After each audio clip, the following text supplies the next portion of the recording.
Why public transport keeps failing in every major city. Every major city in the world keeps expanding its public transport system with new lines, new stations, new trains, and new promises to solve urban mobility challenges. Yet for millions of commuters, the experience feels worse every single year despite unprecedented investments. Commutes take longer than ever before. Platforms become dangerously overcrowded during rush hours. Delays feel constant, rather than occasional, and system breakdowns have transformed from rare emergencies into routine disruptions that people simply expect as part of daily life. What was once sold as the definitive solution to urban chaos and the pathway to sustainable cities now feels like another source of chronic daily stress that drains time, energy, and patience from workers who have no alternative but to endure it. This phenomenon is not limited to one country, one continent, or one economic development level, as the pattern repeats with remarkable consistency across vastly different contexts and governance systems. London, New York, Paris, Berlin, Tokyo, Sao Paulo represent different cultures, different political systems, different levels of national wealth, and different approaches to urban planning. Yet the complaints from commuters sound virtually identical across all these cities. Trains packed beyond any reasonable capacity definition,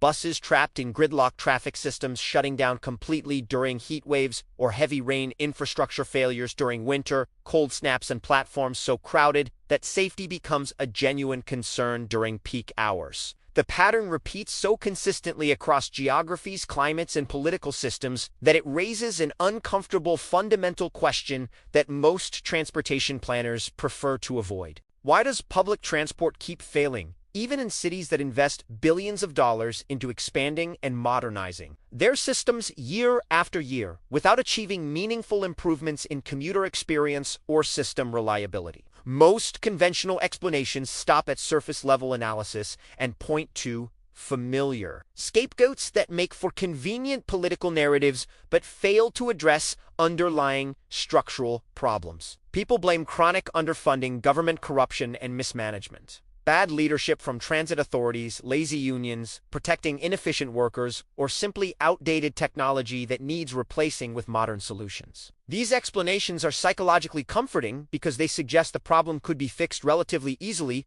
with better political leadership, more competent management, additional funding, or newer technology. But if that were actually true, then failures would be random, isolated, and decreasing over time.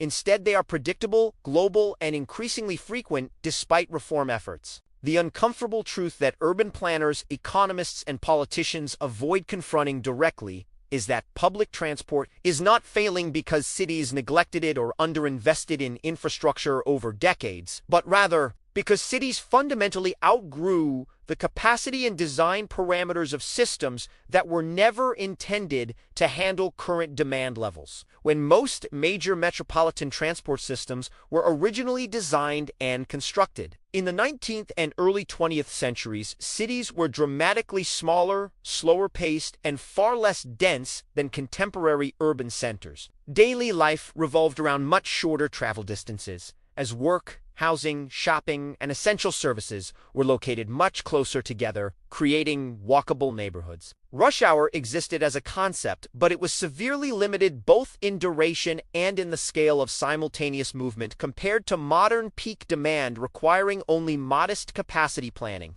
These historical systems were engineered, built, and optimized for a version of urban life that simply no longer exists anywhere in the developed or developing world today. As cities expanded throughout the 20th century, they did not merely grow outward in a gradual pattern, but instead concentrated exponentially more people into fewer geographic areas, creating unprecedented density and demand. Jobs became hyper-clustered in central business districts, while housing sprawled to distant edges and suburbs, creating massive daily displacement between residents and employment that made commuting unavoidable for the majority. Millions of people were effectively forced into the same transportation corridors at precisely the same hours every single weekday, creating demand spikes that exceed design capacity. This was not a temporary transitional phase that would eventually stabilize, but instead became the permanent structural foundation of modern urban economic life.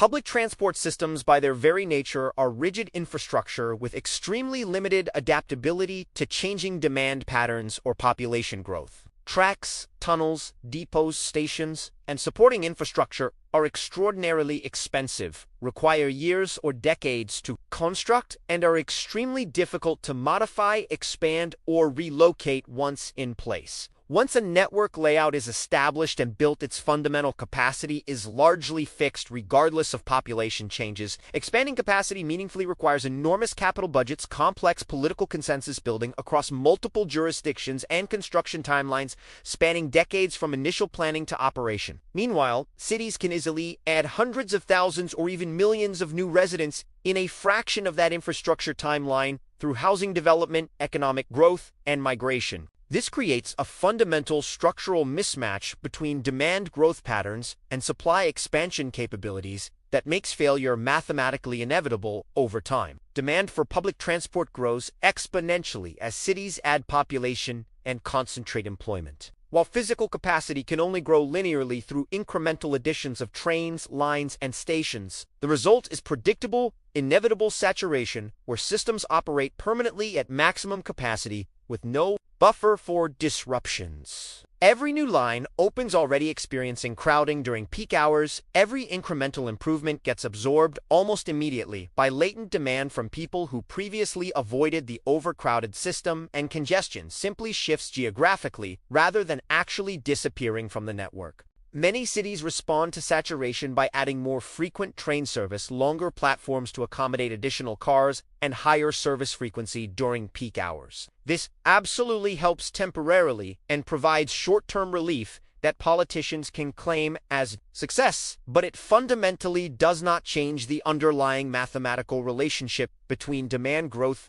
and capacity constraints. Each increase in system efficiency and capacity attracts proportionally more users as people who previously drove, carpooled, or worked remotely switch to transit until the system inevitably hits its physical limits again. What superficially looks like meaningful progress towards solving the problem is often merely a temporary reset before the inexorable next cycle of saturation collapse begins. There is also the structural problem of extreme peak demand concentration that creates impossible trade-offs for system designers and operators. Public transport utilization is not evenly distributed throughout the day, but instead experiences massive demand spikes during narrow morning and evening rush hour windows. Those few critical hours each weekday effectively determine whether commuters perceive the entire system as functional or broken, regardless of performance during off-peak times. Designing infrastructure to handle these extreme demand peaks requires building capacity that sits mostly unused for the majority of operating hours, creating terrible financial inefficiency. Yet consistently failing to provide adequate peak capacity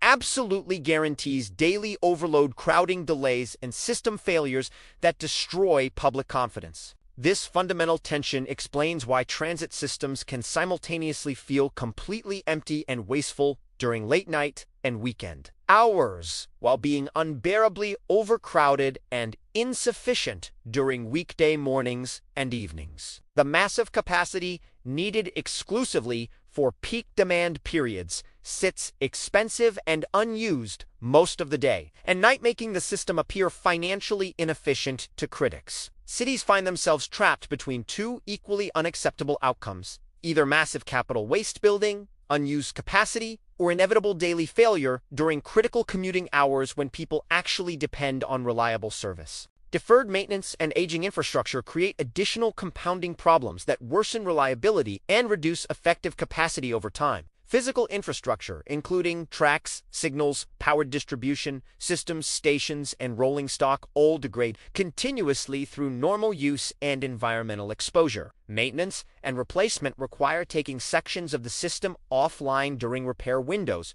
which unavoidably reduces overall network capacity precisely when background demand continues rising. Deferred maintenance caused by budget constraints, political pressures, or misplaced priorities inevitably leads to infrastructure failures and breakdowns, which create cascading delays that ripple destructively across entire interconnected networks, affecting passengers nowhere near the original failure point. Climate change adds yet another layer of operational stress and vulnerability that original system designers never anticipated or planned for in specifications. Systems originally designed, assuming mild, predictable seasonal weather patterns now regularly face extreme heat waves that warp tracks and overheat equipment, catastrophic flooding that inundates tunnels and stations, severe storms that damage overhead power lines, and extreme cold snaps that freeze switches and crack infrastructure. Each major climate event functions as an unplanned stress test that exposes fundamental vulnerabilities and design limitations that were never accounted for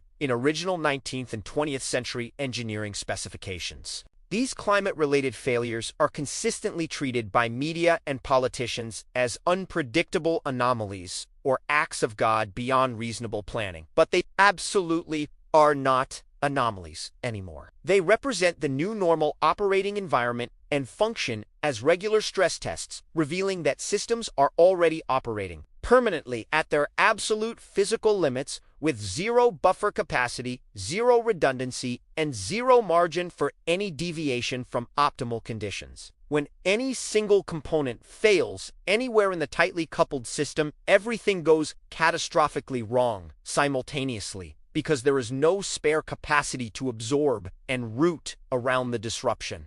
Political incentives and electoral cycles systematically make infrastructure problems worse rather than better over time. Large visible expansion projects like new lines or stations generate positive media coverage, ribbon-cutting photo opportunities, and tangible symbols of political action that help win elections. Unglamorous maintenance work, systemic operational reform, and capacity optimization remain invisible to voters, politically unrewarding, and easy to defer to future administrations. This creates powerful incentives for politicians to consistently prefer expanding networks outward with new construction while allowing existing infrastructure to decay inward. The result is networks that continuously grow larger in geographic coverage and total route length while simultaneously growing weaker and less reliable in core operational capacity and service quality. Labor disputes, union conflicts, and worker strikes often become the most visible public face of transit system failure in media coverage and political discourse.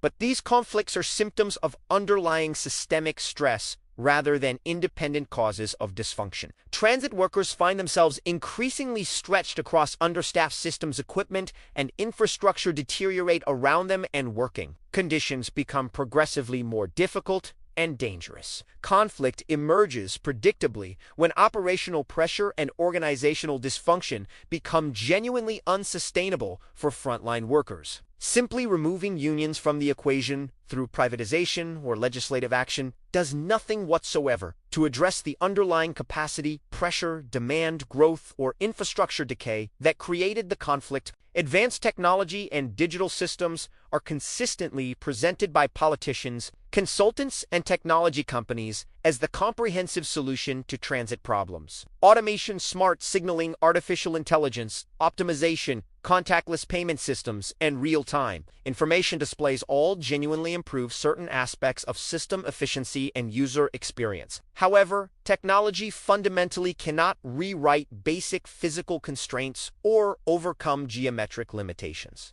No amount of sophisticated software can create physical space in tunnels where none exists, nor can algorithms magically shorten the distances imposed by urban spatial form and development patterns. At the philosophical core of the public transport crisis lies the fundamental question of how modern cities organize economic and social life across space. Contemporary cities systematically concentrate employment opportunities, educational institutions, healthcare facilities, cultural amenities, and government services into severely limited geographic zones, typically central business districts. This deliberate concentration unavoidably forces mass synchronized movement of entire metropolitan populations traveling long distances at precisely the same times twice daily. Public transport becomes essentially a mechanical conveyor belt tasked with moving millions of people simultaneously. This is fundamentally not a transportation engineering problem that can be solved through better transit design, but rather a spatial organization problem rooted in urban economics, zoning policy, and development incentives.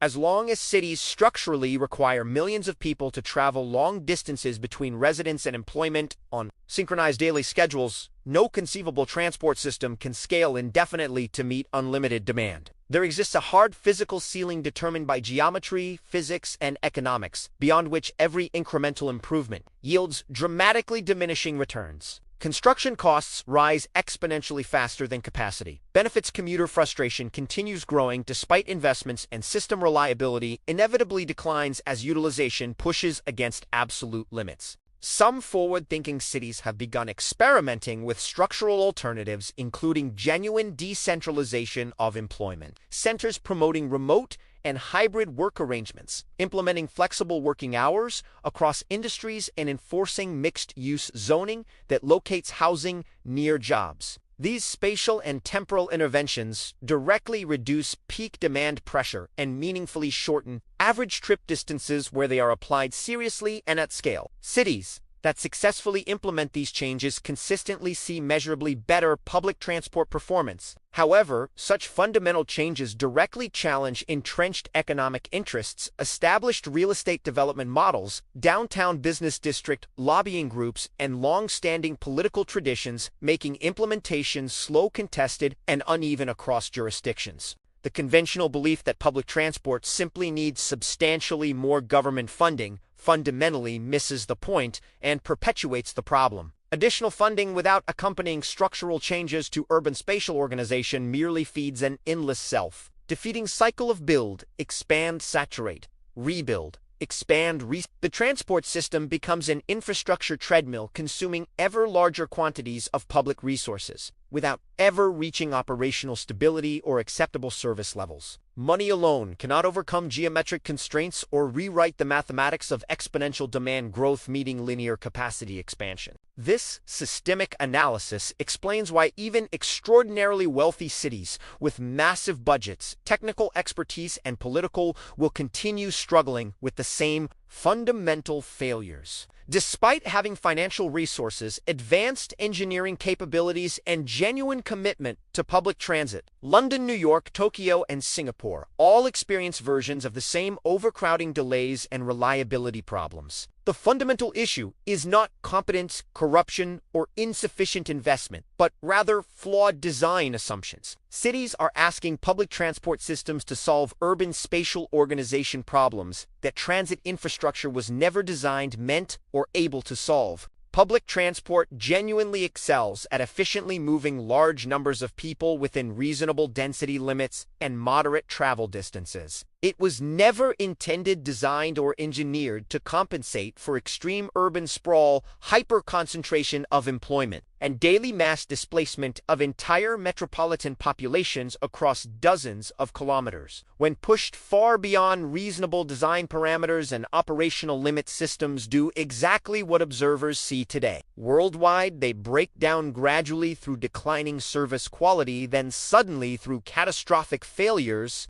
This framework also explains why simply adding highway lanes, expanding road networks, or building more parking never durably solves automobile congestion, despite repeated attempts. Both private car transport and mass public transit fundamentally adapt to meet whatever demand exists. Infrastructure supply creates its own induced demand and utilization, regardless of mode. Whether movement happens by private car or public train, the ultimate result remains identical. Saturation inevitably follows any capacity expansion. At some point, the global conversation about urban mobility must fundamentally shift away from the narrow technical question of how to move more people faster, more efficiently, and toward the deeper structural question of why so many millions of people need to move so far every single day in the first place. The question unavoidably challenges foundational assumptions of modern urban economics. It questions zoning regulations that separate users' productivity metrics, that prioritize downtown concentration, economic development models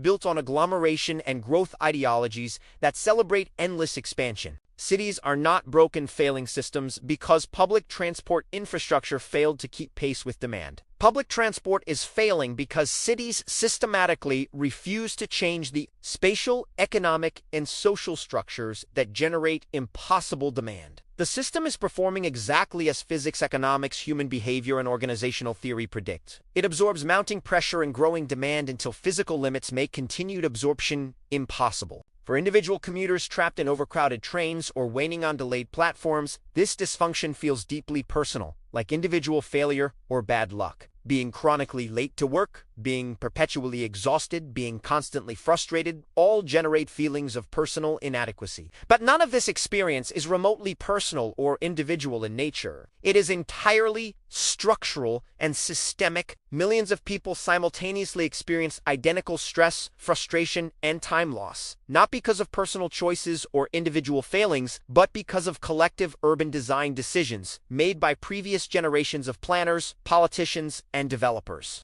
Public transport was marketed and sold to populations as the essential backbone of sustainable, livable urban life in the 21st century, and it genuinely still can fulfill that promise, but only under fundamentally different conditions. It can only succeed if cities stop treating transit as a bottomless technical solution to spatial problems and start seriously addressing the economic, zoning, and development forces that systematically overload systems daily. Without that profound shift in urban planning philosophy and political economy, no conceivable number of trains, buses, or infrastructure investments will ever be sufficient. The critical question facing urban civilization is not whether public transport can theoretically be fixed through better engineering or more funding. The question is whether cities and their political leadership are willing to stop growing and developing in spatial patterns that make system failure mathematically inevitable. Because as long as cities continue expanding through sprawl while simultaneously concentrating employment downtown without rethinking how economic and social life is fundamentally organized across space, the outcome is already completely decided. Public transport was not doomed by negligence, incompetence, or insufficient investment over decades. It was doomed by scale, by spatial form, and by exponential demand growth that exceeded physical capacity constraints. Until that uncomfortable reality is honestly acknowledged and addressed through fundamental spatial reform, the cycle will continue repeating indefinitely.